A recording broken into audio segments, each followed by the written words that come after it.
Hi, good morning. Welcome. This is MTT's webinar on the evolution of mobile in business travel. So a quick word about this webinar. I realize some people are probably still joining, so we'll catch you up. At MTT, we have lots of ideas about mobile and this evolution. The plan for this presentation is to go about 30 to 35 minutes. We'll have a Q&A after where we'll answer maybe 3 to 5 questions. And we'll also be answering any other questions that are submitted through Workcast via text or we'll make sure that we get all the questions answered. You can ask a question through the Workcast system at any time during this webinar, but certainly there's a lot of material that we're going to go through. So if you see some of the content that I move by really, really quickly, please don't worry. We're also creating an ebook that will be available to all webinar participants after the webinar. Okay, so first of all, I'm glad that you're here. Certainly I'm glad to be here as well. My name is Ken Augustine. As an introduction, I work for Mobile Travel Technologies. My title is Client Partner for Travel Management Companies. This means that I work with MTT clients to help them make the transitions they need to make in order to build out and operationalize their mobile strategies. I've been with MTT for about 6 months. And really, in the past, my entire working life has really been in technology and tech firms. Prior to MTT, I also worked for BCD Travel for about 8 years. I worked in their product planning department where I focused on their mobile strategy. If you haven't been properly introduced to Mobile Travel Technologies, we can spend a couple minutes talking about who we are. We were born in 2007. We were acquired by Travelport last year. And basically, we're built on the belief that travelers today are super ultra connected. They expect contextual, real-time, end-to-end services, and they expect those on demand. So we're pretty passionate about delivering that. We've had millions of downloads of our apps for our clients, and we've won numerous awards. So here's some of the prominent clients that we work with. I'm sure that you recognize some of the familiar names. Primarily, we're working with travel management companies as well as airlines. We've been in markets all around the world, and we have the largest team of mobile travel specialists anywhere. Specific to mobile teams, or specific to TMCs rather, we work with several travel management companies. Most notably, we work with American Express Global Business Travel. We work with Capita and BCD Travel, which you see on screen here. MTT created the TripSource app for BCD Travel, and BCD, if you probably are aware, are the world's third largest TMC. TripSource is used in more than 100 countries by over 500 companies. It's available in 5 languages, and is the winner of the 2015 U.S. App Design Awards. But let's start at the beginning and how exactly we landed here with mobile technology today. And I mean the very, very beginning. So the internet was certainly around for several years before we really started looking at mobility within the internet. If you can't recognize what's on screen right now, I don't really blame you. This is a couple of the first steps of mobility for any kind of travelers or for any kind of internet devices. One's a Palm Pilot, the other one's a very early version of the BlackBerry. These were really designed to be mobile, but there wasn't a lot of travel innovation that happened here, certainly not for corporate travel as we know it. We also put, as we're looking back a long ways to what happened in the early days, there was a company called MobiMate, and they developed travel software for both Palm and BlackBerry early on. I'm not sure if you really recognize that name, but later on MobiMate would come to be known as WorldMate, so obviously they're a pioneer in this area. But as we went through some of that stuff, there was a lot of barriers to innovation from a mobile internet perspective. So generally speaking, there weren't major technology advancements for business travelers for a long period of time. The basic innovation that TMCs had was really the email itinerary. And this was a big step because it meant that we could accumulate all the itinerary elements, put them into one document, really fashion it specifically as customized to a particular traveler, and deliver it digitally. And one of the particular things that TMCs can do is deliver client policy, travel policy information into a paragraph or 2 at the bottom. This was in my companies that I worked for, the paragraph that no one ever read, but it still was a place to be able to deliver that, and was certainly a way for us to be able to customize things for our travelers. In 2008, iPhone changed everything. Within a year, the App Store was open to third-party apps that was supported on iTunes and on devices, paved the way for massive innovation.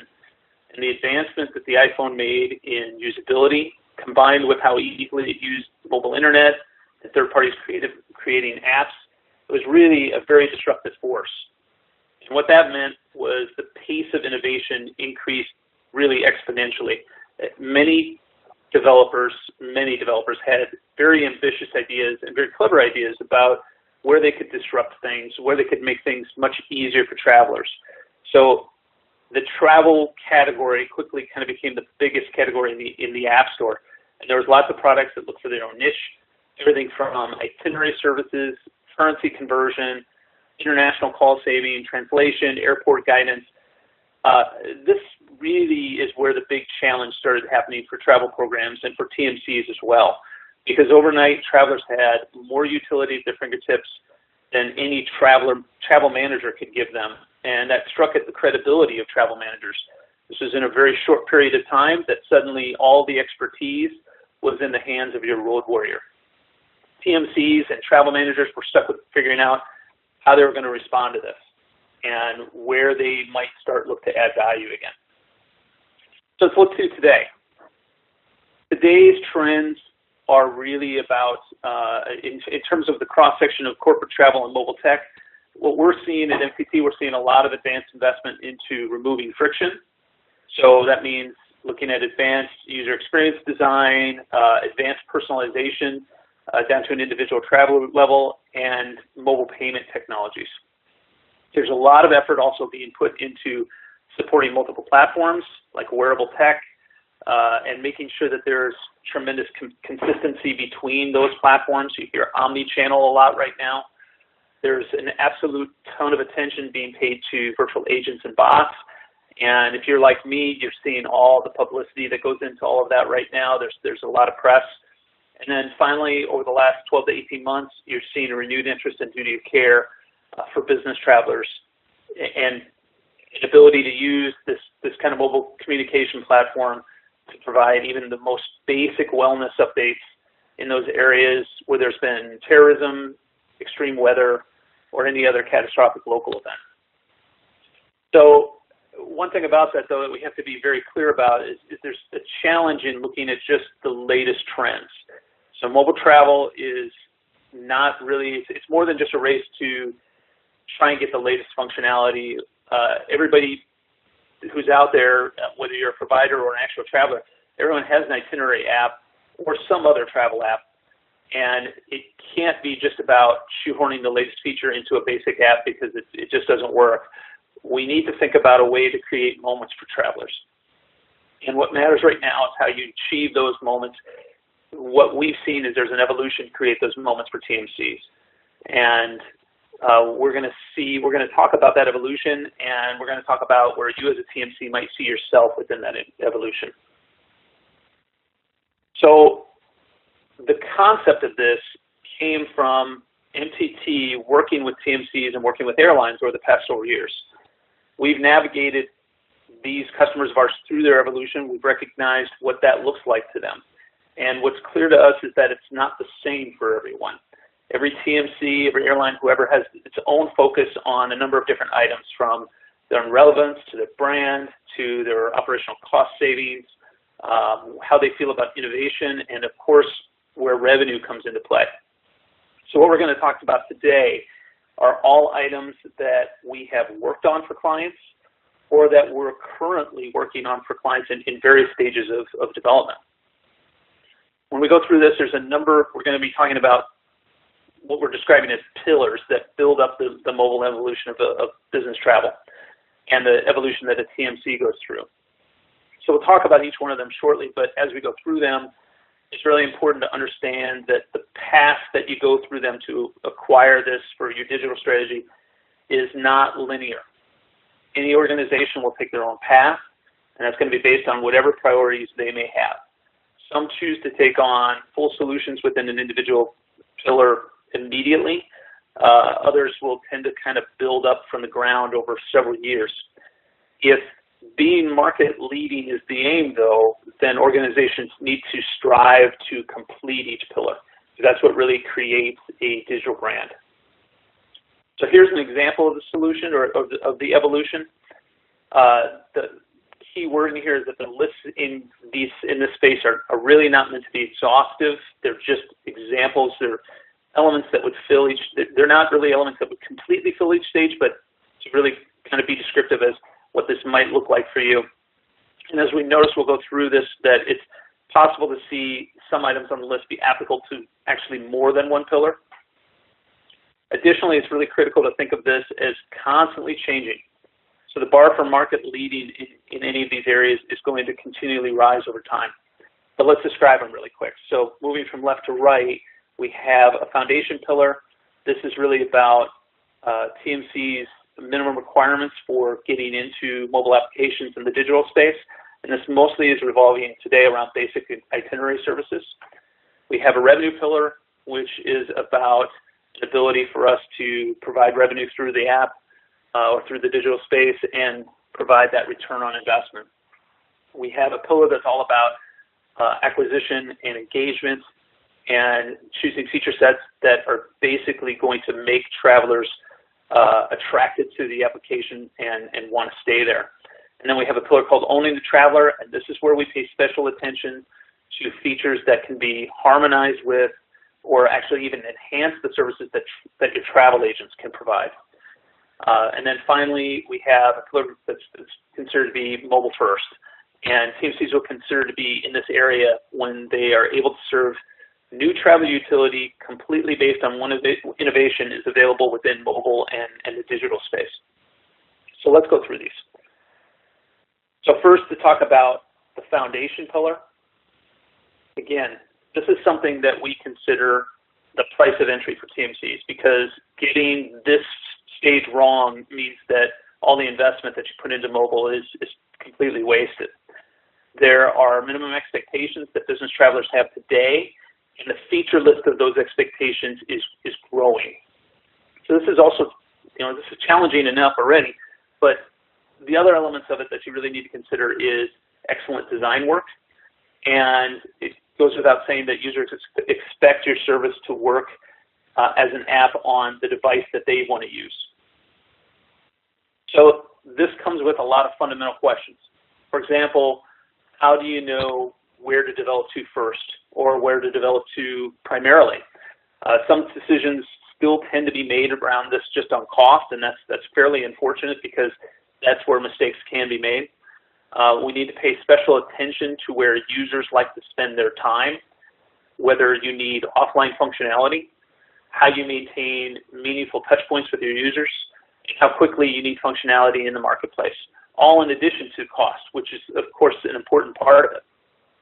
But the bottom line for most travel brands, and that really includes TMCs, is that they'll need a strategy that at least at some point is going to have to include native app development as well as web development. And the point is you have to really get it right, because if you don't, you're going to risk that users will immediately abandon the app at their first capability to do so. So it's not just making sure that the app works and functions, but that the design ensures that it's intuitive and that it's really easy for users to use. In the best case scenario, you'll create an app that travelers rely on. And even then, it's just as critical, as you can see on a couple of the reviews here, it's just as critical to make sure that new releases that come out can continue to keep that useful design intact. Okay. So user experience and visual design has really also come a long way since the first mobile websites and apps.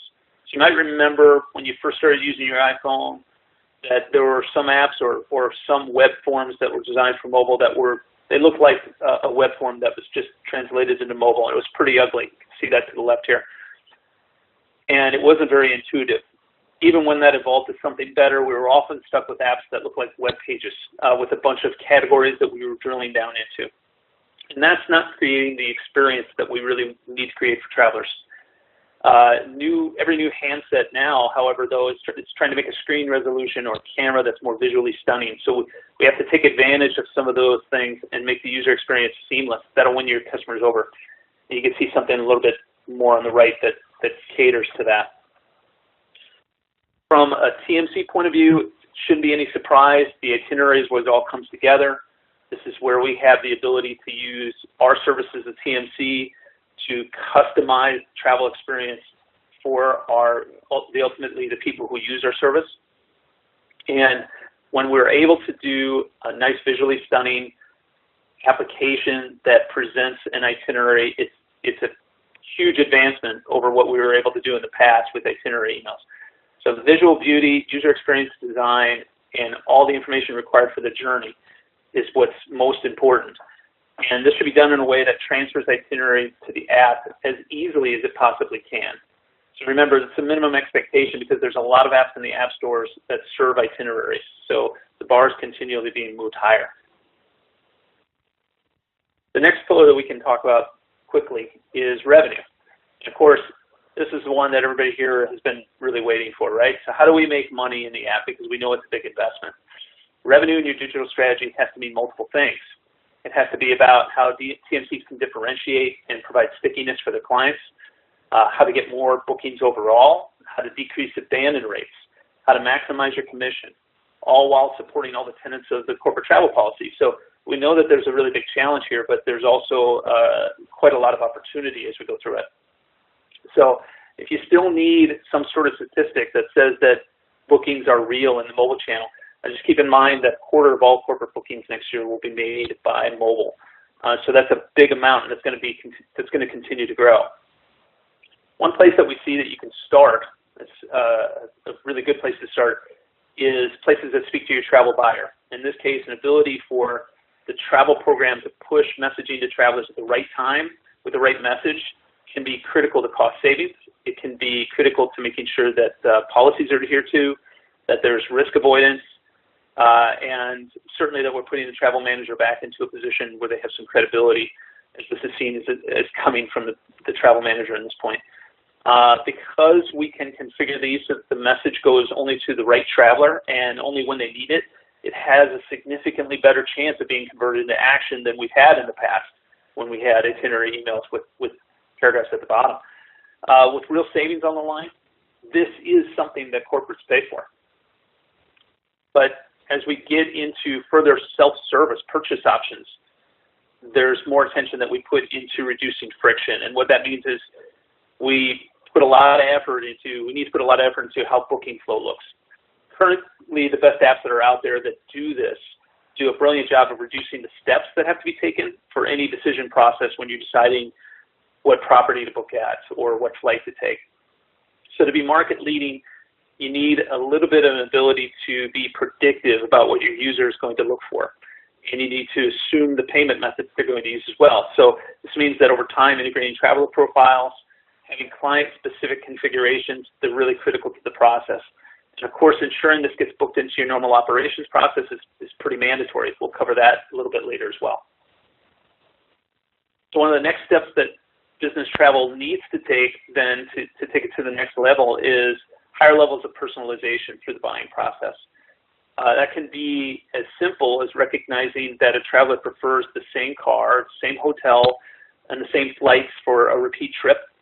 But it also can be as complex as offering the same styles of hotels for different locations, or incorporating ratings or preferences of your colleagues to cross-sell or provide recommendations. One area that we know also needs to be expanded in profiles in order to be leveraged is knowledge around employee stature as an executive, for instance, a VIP type of status, and traveler status for loyalty programs, because that's also key in the cross-selling capability. And then finally, we talked a little bit about duty of care. It's a trend, and we know it's been a topic that's been around for quite a number of years, but there's more renewed interest around this given the recent events. So if we talk about complying with duty of care obligations at a very basic level, it means that employers must protect the health, safety, and security of an employee wherever they work, so far as that's practically possible. And the point for us from a mobile perspective is that any offering that we can provide in here will win business for TMCs. So we've seen recently that some of the solutions in this area don't even necessarily require a great deal of investment. It can be as simple as an ad hoc push message, and it can be a request for users to check in with an I'm safe message like you see on screen here via Facebook. So more advanced or premium features with GPS tracking or geofencing can be sold to clients for additional revenue or certainly for additional stickiness to that client. All right, so we have a pillar that we describe as acquisition and engagement. This is where we are basically attracting users to the app, making sure that we keep them, because even a great plan around revenue doesn't really mean anything if we can't hold on to our users. So in order to make the mobile experience successful, TMCs need to provide service availability to the widest audience of travelers that they have available to them, and you need to promote the app through any touch point to travelers that exist, and provide extra functionality to them that encourages them to stay with it, and stay with the app. This is one of the most challenging areas in the evolution, and it's actually one of the reasons that a lot of MTT customers, TMCs, and airlines take on this pillar before doing anything in the revenue pillar. So in order to ensure that features provide value, some brands will heavily survey their users prior to releasing a specific feature or functionality. Others will release anything they can very quickly on a limited basis, and then they'll rely heavily on the feedback they get from that feature and the analytics that they get within the app to determine whether it has the value that they're seeking. But either way, one of the more challenging elements of this is that any feature that is really successful starts to get repeated throughout all the competition that's out there. So if you take a couple of examples, parsing emails to automatically populate trip itineraries into the app, and flight status alerting, if you look back about 5 or 6 years, these were revolutionary features. They were features that drove people to the apps that actually had them, but now they're fairly ubiquitous throughout the space. If not already, we're probably going to consider this to be more foundational technology in that pillar, because it's really starting to become more and more of an expectation for travelers through the market. And I'm sure that sparks opinion for yourselves as well. And certainly there are strong considerations that TMCs need to take just because of their audience. So business travelers are not leisure travelers, and as much as we want to provide something that is consumer grade, as it's trendy to say it's consumer grade, travel managers remind TMCs often that their business travelers are different. So it means, at one time sharing an itinerary could bring up the argument of whether a corporate traveler even had the right to share that itinerary on their own. And that stance has kind of softened as the market has evolved. But we'll always have to be asking the questions of whether we're striking the right balance. Should we be allowing an emailed or texted itinerary from the app? Should we be allowing automatic sharing to an existing social network like Facebook or a Twitter? Some apps out there right now are even trying to establish their own social network, and that's obviously that's an uphill climb, but it's something that they're trying to take on. So the big question is, how do we choose? How do we start to look at new features for this pillar? And generally speaking, we need to make sure that we are adding features that are a little bit innovative to the market and certainly extremely useful to travelers. That doesn't mean it needs to invoke a tremendous amount of investment. It can be as simple as a new trigger for something that's very, very useful. So something that offers a lounge or an absolutely new feature for a business traveler. Cumbersome features, though, will lose their usefulness over time, and they'll use it actually fairly quickly. So it's important to keep a high level of attention to features that are already well established out there, that are potentially done well by existing applications. Trying to rebuild this within your own app is typically a mistake to be avoided. And a good example of that is trying to maybe build a full-featured weather type of functionality within your app, because that's already something that is done well elsewhere with a large amount of acquired users to those apps. So next we'll talk about owning the travelers. And the big question is, what exactly does it mean to do that? So from here, we ensure that any service we build in the app is harmonized with the other channels that we offer service through. TMCs pretty much know better than anyone else. Your agents are your greatest investment. And certainly they're your highest valued asset. So to own the traveler pillar, what it does is it seeks to add even more value to that asset, to those agents, and amplify the type of service that they can bring to your clients. TMCs constantly are being challenged by their clients to do more with less, to lower costs, lower price, and at the same time, improving your service to your customers. So it sounds like a big challenge, but it can be done through a very big, strong digital strategy to eliminate redundant operational tasks wherever that's possible, and to make those services available through self-service functionality. That today actually makes travelers feel that they are better taken care of by being able to produce that type of service. So the first step is making sure to support all the challenges or all the channels that make sense for your business. So it doesn't necessarily mean that you still have to support fax. It's been a while, but I assume some of you may still support fax as a channel, or that you are required to support the next greatest thing, like a Facebook chat bot. It means instead, take stock of what you can support digitally and take stock of what your travelers are asking for in your particular market, what requires an agent, and work to harmonize those things in the best way possible. Travelers are demanding that A, they can use whatever channel or device they want to use. B, that their service will be excellent, no matter which channel they ultimately choose. And they're constantly challenging what can and can't be done. This very high expectation means you have one chance to ask for something like their confirmation number, no matter where you ask for it. So if your agent has to ask for it again after they've already submitted it somewhere or something, that's considered a bad customer service experience.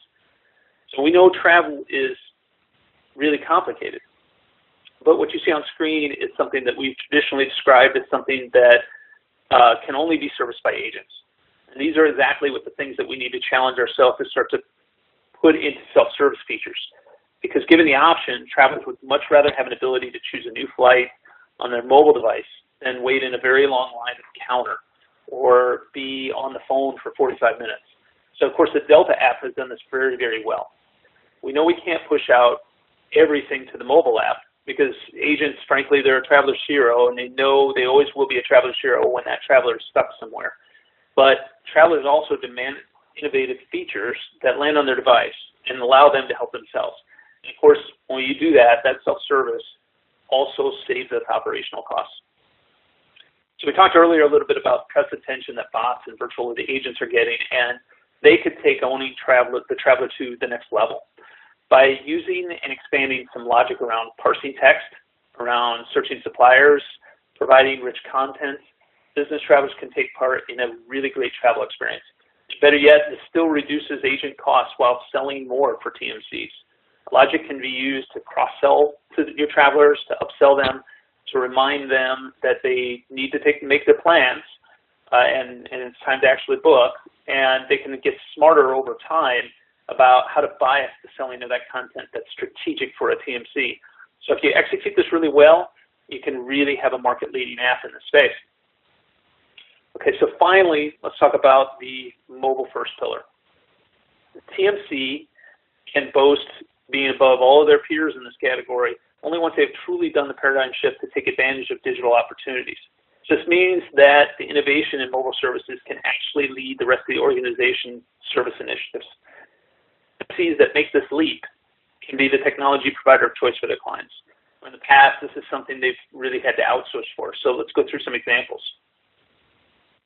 First, there's always opportunities to integrate the technology services to a TMC's digital platform. So make sure that you're considering the right criteria, though, if it's functionality that's owned by somebody else that you want to leverage and bring into your platform. So how much utility does this really bring to my travelers? Is it smarter than our organization building it? Does it elevate my mobile brand? Can I leverage the brand of the services that I'm implementing? We found some recent examples where some of those things are true. So implementing flight stats to an Apple Watch or a wearable type of technology can result in some very unique user experience that's not quite like the experience they would normally have on their mobile phone.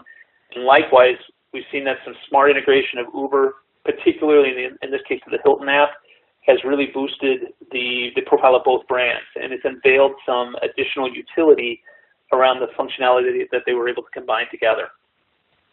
More than that, there's still a lot of advancements that are already on handsets and on operating systems that have yet to really be leveraged by TMCs or by itinerary applications. So as security becomes more and more important, and the storage of payment kind of looms out there, if we're talking about booking, using a fingerprint ID only makes sense, and you have to wonder why it hasn't been done yet more prevalently in the space. On the same note, using any kind of predictive technology to know when to leave the airport, how long TSA line is, what obstacles you might have in your travel day, that's going to be highly valuable by travelers as we move forward. And we use Google now as an example, but there's several predictive things out there on the market that are possible. And of course, we just had iOS 10 launched, and that has the ability, for example, to link your app to Siri. So what that does is that allows travelers to leverage Siri voice commands to open and use your app.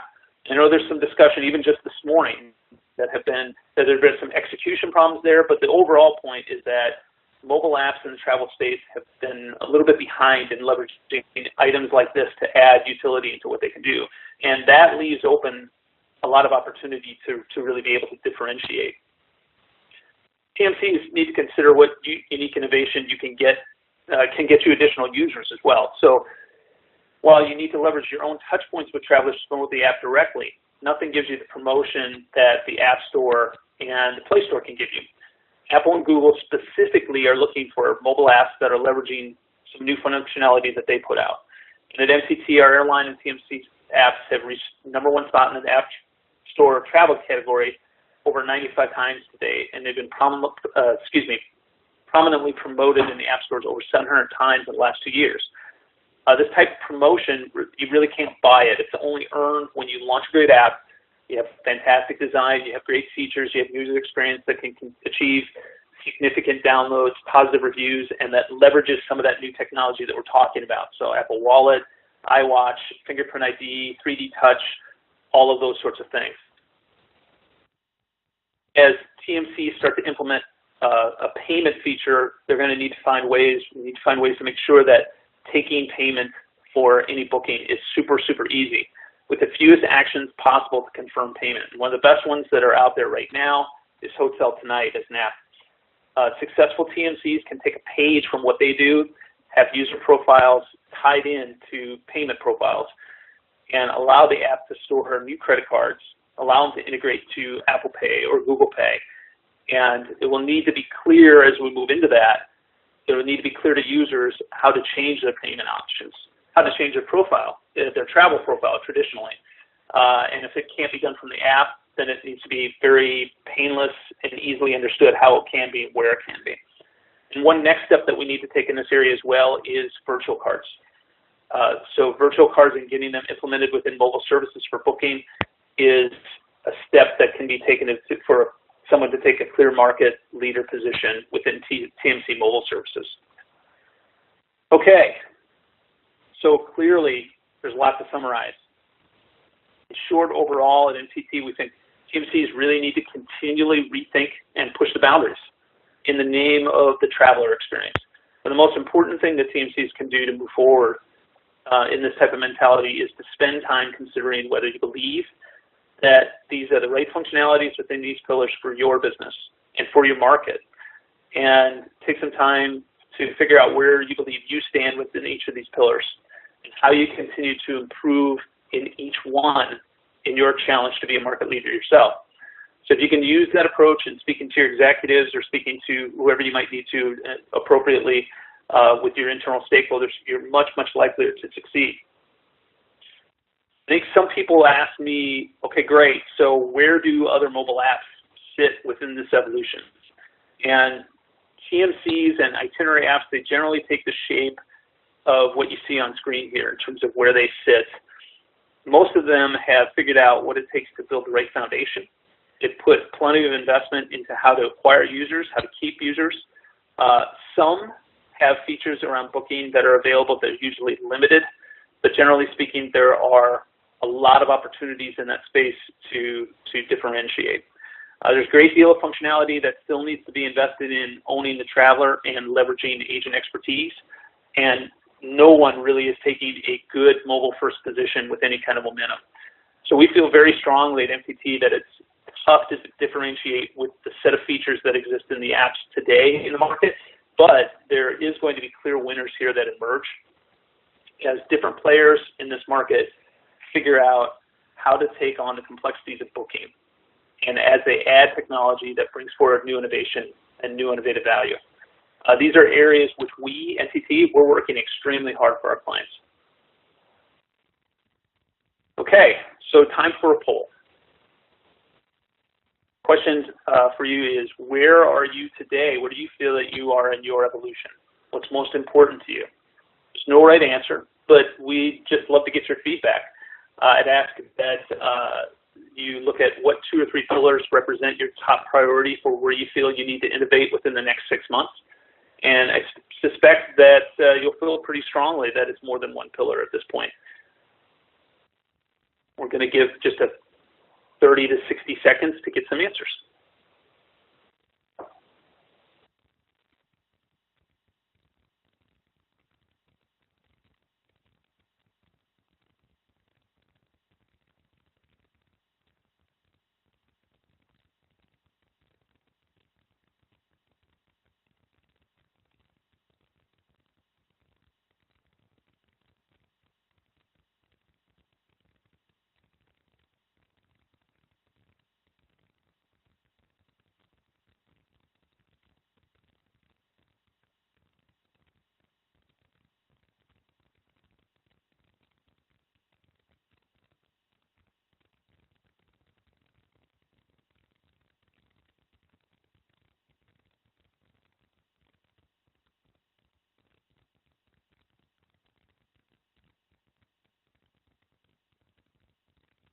Okay, pretty even. I think most see, and I'm sorry, Barbara, I'm not sure if we published this, but see if I can publish it out. If everybody's seeing what I'm seeing, it's pretty split, but we feel that most people in the first 3 still that they feel like there's top priorities for them to foundationally work on the foundation of their apps, work on getting revenue, and work on acquiring users.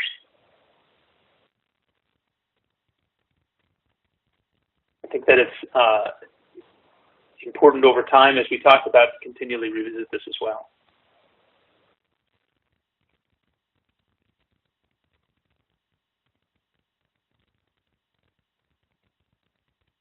So thanks so much for attending. I think right now we're going to go to some Q&A. We've got 1 or 2 questions that have been submitted, and we'll go through those verbally and go through any other ones that people might have. So the first questions that I see comes up that says, why not link online booking tools to revenue? That is an excellent question, and it's one that comes up often. I get asked about that often. And the answer to that is, strategically, we found that a lot of TMCs are finding that when they decided to outsource that years ago, there's some ramifications that have come as a result of that. So online booking tool brand awareness, for example, is usually far stronger for travelers than it is with a TMC, and that can represent a potential threat. I think that the other piece of it is that often TMCs find that their roadmap and their strategy and what they want to provide for travelers may not match to what an online booking tool's roadmap and strategy is. For example, in the pillars that we described earlier, owning the traveler and maximizing the value of your agents, that doesn't typically come to the top of mind for an online booking tool. And certainly, if you don't believe that this is a threat strategically, of course, there's some tactical and operational challenges. If you're an agency that manages or supports several booking tools, then maintaining things like single sign-on for multiple vendors can be challenging. There's overhead that gets added for maintenance of any digital or mobile solution for multiple booking tools, and of course there's training requirements around that as well. And I think overall what we're finding is there's a need for a lot of simplicity to come to this area. I think we have at least one other question in here. It says, curious to time frame for when a TMC engages with MTT from discovery or delivery, even if they start with foundation. So that's a tough one to answer because it tends typically to depend on what a typical TMC's definition of foundation is. So it also depends on what a TMC's definition of something that's viable for the market is. So we've seen some of them go out in as short as a few months. We've seen other ones take a year or longer before it goes out. So it kind of depends on exactly what direction the TMC wants to take and what they consider to be minimum viable. For the way that we've described it within our pillars, I think the ability for us to be able to provide something within a matter of months is certainly feasible.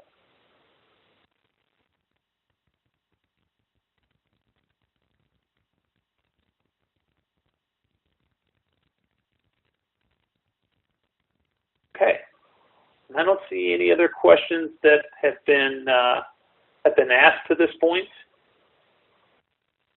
So what I'd like to do at this point, I'd like to thank everybody for joining, and hope that you enjoyed this webinar, and wish you a great rest of the week and a great rest of the day.